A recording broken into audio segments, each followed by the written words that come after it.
haddaan ka hadalno nafaqada uu baahan yahay geedkan oo qajaarka hadda ah waa sida oo geedaha kale u baahan yihiin oo commercial plantska kale oo u baahan yihiin dhirta kale oo commercialka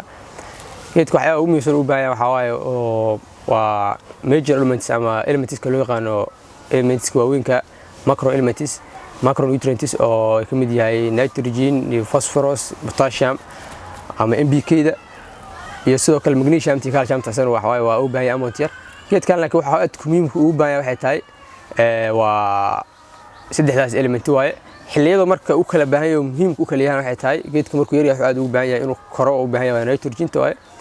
xilliga dhaxo oo maaragtay geedka oo ubax inuu soo saaro la rabana waxa waaye maadada muhiimka waa phosphor ayadana in la haysid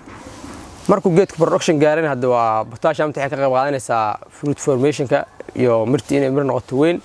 sidoo kale intaas way ka qayb qaadanaysaa marka nafaqana waxa waaye waxba tari meesoo hadaa mar biyo loo heen biyaha muhiimada kooda ayaa iska leh oo nafaqadaas qasay